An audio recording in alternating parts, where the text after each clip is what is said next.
नमस्कार दोस्तों, आशा करता हूँ कि आप सब अच्छे। स्वागत है आपका फिर से एक बार द इंटेलेक्चुअल में। तो पिछले वीडियो में हमने देखा था सिटीजनशिप के बारे में, जो था आर्टिकल 5 से आर्टिकल 11 तक। तो इस वीडियो में हम देखेंगे कि आर्टिकल्स की सीरीज कंटिन्यू करेंगे ही, और इस वीडियो में हम पढ़ेंगे फंडामेंटल राइट्स के बारे में, जो कि आर्टिकल 12 से आर्टिकल 35 तक। ये वीडियो थोड़ा बड़ा हो जाएगा, इसलिए मैंने इसके 2 पार्ट्स किए। इस पार्ट में हम पढ़ेंगे आर्टिकल 12 से आर्टिकल 20 तक। तो चलिए दोस्तों शुरू करते हैं आज का टॉपिक से, फंडामेंटल राइट्स। तो what is article 12? It states about the definition of state. In this part, unless the context otherwise requires, the state include the government and parliament of India, the government and the legislature of each of the state, and the all local or other authorities within the territory of India or under the control of government of India. इसका मतलब क्या हुआ? जो state ये word दिया हुआ है, इसमें एग्जैक्टली क्या क्या इंक्लूड होता है वो दिया गया है। तो इसमें कौन कौन आएगा? तो गवर्नमेंट ऑफ इंडिया, उसकी parliament, government and legislature of each of the state और अदर लोकल गवर्नमेंट। उसके बाद क्या आएगा? Local authorities within the territory of India और under the control of government of India. तो देखिए, आप अगले कुछ आर्टिकल्स में स्टेट वर्ड बार बार सुनेंगे। तो स्टेट का लिटरली अर्थ होता है राज्य, पर आर्टिकल 12 में इसकी स्टेट की डेफिनेशन दी गई है, जो कि कॉन्स्टिट्यूशन के कंटेक्स्ट में यूज की गई है। तो यहाँ पे स्टेट का अर्थ होता है भारत सरकार और संसद, उसके बाद राज्य सरकार और उसका विधिमंडल, दूसरे लोकल गवर्नमेंट या कोई भी अथॉरिटी, वो स्टेट में आते हैं। तो आर्टिकल 12 में आते हैं ये जो अभी मैंने बताया। तो अगले किसी भी आर्टिकल में अगर वर्ड स्टेट आता है तो आपको ये ध्यान में रखना है कि स्टेट में कौन कौन आता है। चलिए अगले टॉपिक पे चलते हैं, article 13। What article 13 says? It says about laws inconsistent or in derogation of the fundamental rights.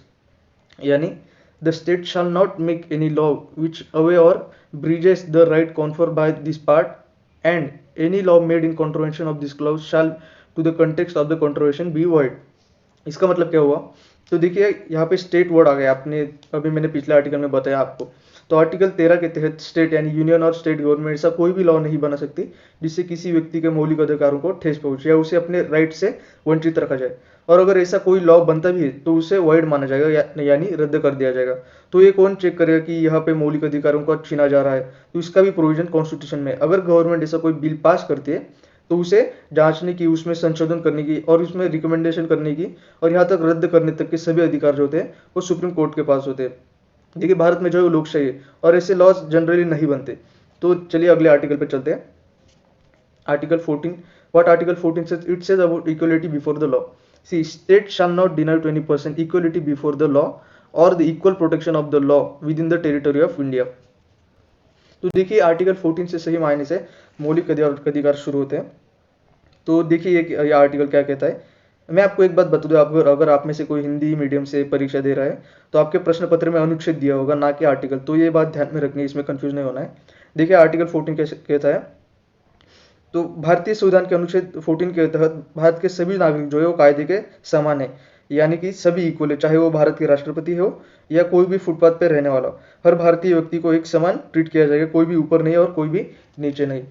देखिए, सभी जो मौलिक अधिकार है उनमें सब में कुछ एक्सेप्शनल है, जो कि मैं अगले आर्टिकल्स में बताऊंगा। अगले आर्टिकल पे चलते हैं, article 15। What article 15 says? It says about prohibition of discrimination on grounds of religion, sex, race, caste or place of birth. So what does this means? State shall not discriminate against any citizen on ground only of religion, race, caste, sex, place of birth or any of them. तो इस अनुच्छेद के तहत यानी state यानी government किसी भी व्यक्ति के साथ उसके धर्म, जात, वर्ण, लिंग, जन्मस्थल के आधार पर भेदभाव नहीं कर सकती, यानी डिस्क्रिमिनेट नहीं कर सकती। इस पे एक मूवी भी बनी आर्टिकल 15 करके, मैं आपको सजेस्ट करता हूँ कि एक मूवी एक बार जरूर देखा, इसमें आपको पता चलेगा कि डिस्क्रिमिनेट कैसे होता है। मैं आशा करता हूँ कि मैं आपको ये समझ आ गया। अगले आर्टिकल पे चलते हैं, article 16, equality of opportunity in matters of public employment. See what this article says. There shall be equality of opportunity for all citizens in matters relating to public employment or appointment to any office under the state. तो देखिए, अनुच्छेद 16 के मुताबिक किसी भी office में सभी नागरिकों को चयन या नौकरी के लिए समान अवसर मिलेगा, किसी को भी फेवर नहीं किया जाएगा। और एज एन एक्सेप्शन यहाँ पे जो दिव्यांग वगैरह होते हैं वो आएंगे, जिनके लिए अलग सी प्रोविजन की होती है और कुछ सीटें इनके लिए रिजर्व रहेंगी। तो ये आप आशा करता हूँ कि आप ये समझ गए, क्योंकि देखिए यहाँ पे आर्टिकल 16, 15, 17 जो ये जो आर्टिकल्स है ये हर एग्जाम में कभी ना कभी आते हैं, तो ये रिपीट होने वाले आर्टिकल्स है। तो आपको ये आर्टिकल ध्यान में रखना है। क्या है आर्टिकल 16? इक्वलिटी ऑफ अपॉर्चुनिटी, यानी आपको किसी भी जगह पे नौकरी के लिए समान अवसर मिलेगा सभी नागरिकों के लिए। अगले आर्टिकल पे चलते हैं, article 17 abolition of untouchability. Untouchability क्या है? अस्पृश्यता। See what this article says, untouchability is abolish and it's practice in any form is forbidden.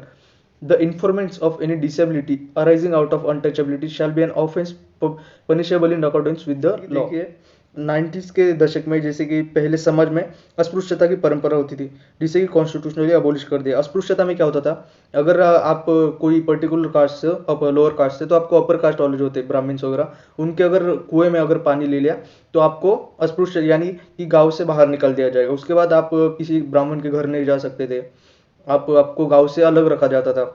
तो ये जो थी कुछ अस्पृश्यता, जो ये अस्पृश्यता के कैरेक्टरिस्टिक थे, अस्पृश्यता में ये सब होता था।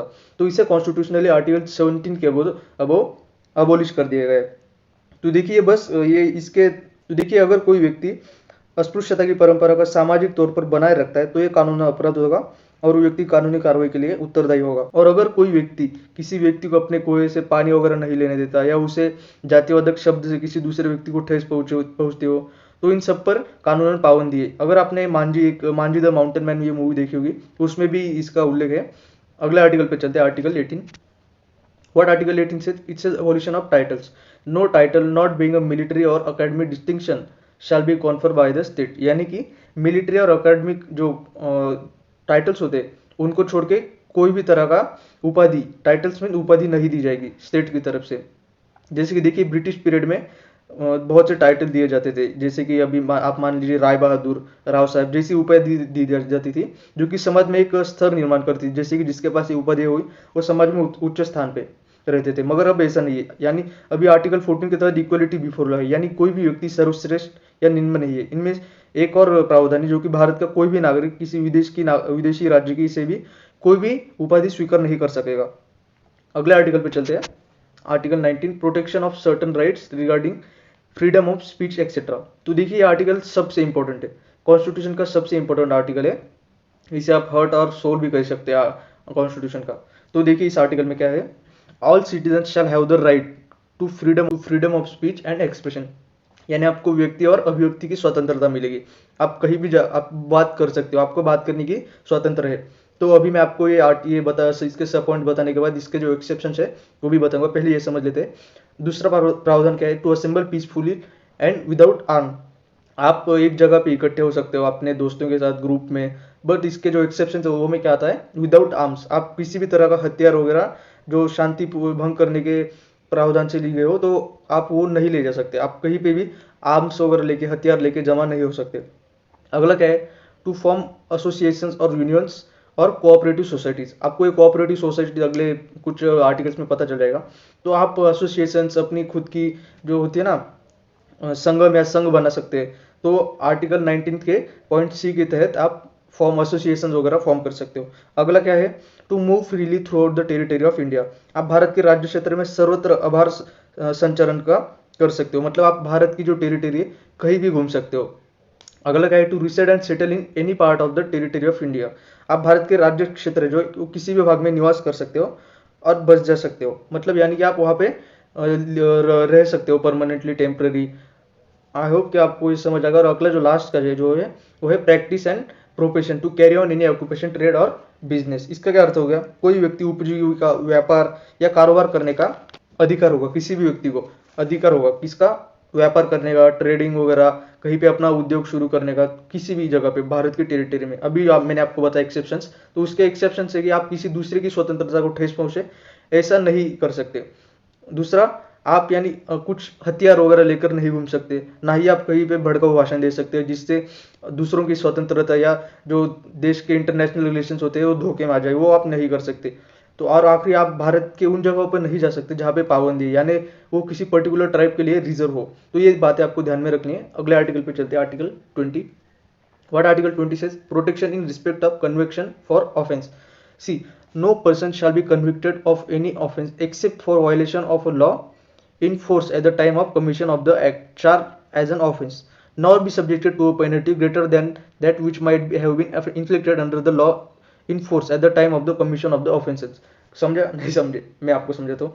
आर्टिकल 20 बोलता है कि यानी किसी भी व्यक्ति को तब तक दोषी नहीं ठहरा जाएगा जब तक वो किसी नियमों का उल्लंघन नहीं करे। अगर उसने कानून तोड़ा तो वो दंडनीय है, और तभी दंडनीय है जिस टाइम पे उसने अपराध किया हो। अगला क्या है, no person shall be prosecuted and punish for the same offence more than once. अगर किसी व्यक्ति ने कोई अपराध किया है तो उसे उसी के लिए एक ही बार सजा दी जा सकती है, ना कि बार बार। मतलब अगर मान ली किसी ने रॉबरी की एक जगह पे, तो उसे 1 साल बाद 2 साल बाद, तो उसी के लिए एक ही सजा नहीं मिलेगी। उसने क्राइम किया है तो उसे उसके क्राइम के लिए एक ही बार सजा मिलेगी। What is next, the no person accuse of any offence shall be compelled to witness against himself.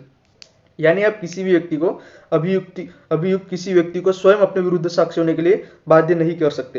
यानी अगर पुलिस कस्टडी में ले लिया, आपने आपने खुद अपने किसी को ले वगैरह लिया, और अब उसके खुद के खिलाफ आप किसी को कंपेल नहीं कर सकते उसके खिलाफ साक्षी देने के लिए। तो दोस्तों ये थे आज के आर्टिकल्स। मैं आपको फिर से एक बार रिवर्स कर देता हूँ। देखिए आर्टिकल 12 जो है वो क्या है, राज्य की परिसीमा। देखिए मैं आपको फिर से एक बार स्लाइड चेंज करके दिखाता हूँ। तो यह है आर्टिकल 12। आर्टिकल 12 क्या है, राज्य की परिभाषा, डेफिनेशन।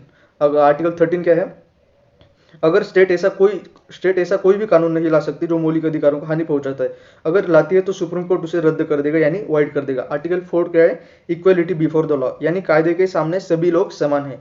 आर्टिकल 15 क्या है, भेदभाव पे बंदी, यानी डिस्क्रिमिनेशन जो है उस पर बंदी। आर्टिकल 16 क्या है, equality of opportunity in matter of public employment, यानी कि नियोजन या नियुक्ति के संबंधित विषयों में सभी नागरिकों के लिए अवसर की समानता होगी। आर्टिकल 17 क्या है, एबॉलिशन ऑफ अनटचेबिलिटी, यानी अस्पृश्यता का अंत। मैंने आपको समझा दिया अस्पृश्यता वगैरह क्या है। आर्टिकल 18 क्या है, उपाधियों का अंत, यानी कोई भी आप टाइटल वगैरह नहीं स्वीकार सकते एक्सेप्ट मिलिट्री और एकेडमिक, यानी कि आप जो देखते हैं कि जो भारत रत्न, परमवीर चक्र, उसके बाद पद्मश्री, पद्म विभूषण, ये जो आर्टिकल्स होते हैं ये उनके स्पेशलिटी के लिए दिए गए, पर ये उनको कोई प्रदान नहीं करती, उनको कोई उच्च स्थान प्रदान नहीं करती। वो भी हम सब में से एक है, उनको बस उनके अच्छे कार्य के लिए वो टाइटल प्रदान किया जाता है, जो कि एक्सेप्शनल है। आर्टिकल 19 क्या है, विचार अभिव्यक्ति जैसे जो मौलिक अधिकार है उनकी स्वतंत्रता दे दी गई है। वो अभी मैंने बताया आपके कौन कौन से। आर्टिकल 20 क्या है, जैसे कि अभी मैंने आपको बताया, कोई भी व्यक्ति एक ही क्राइम के लिए बार बार अरेस्ट नहीं किया जा सकता, खुद के खिलाफ कंपेल नहीं किया जा सकता। और उसमें क्या है एक और, अगर उसने क्राइम किया है तब भी उसको पनिश किया जाएगा, without crime he can not be punish. तो दोस्तों ये थे आज के आर्टिकल्स। आशा करता हूँ कि आप सभी समझ गए। देखिए ये अगर आपको किसी भी तरह से हेल्प होती है तो अपने दोस्तों के साथ शेयर कीजिए, सब्सक्राइब कीजिए। और thank you, that was the intellectual signing off. Thank you.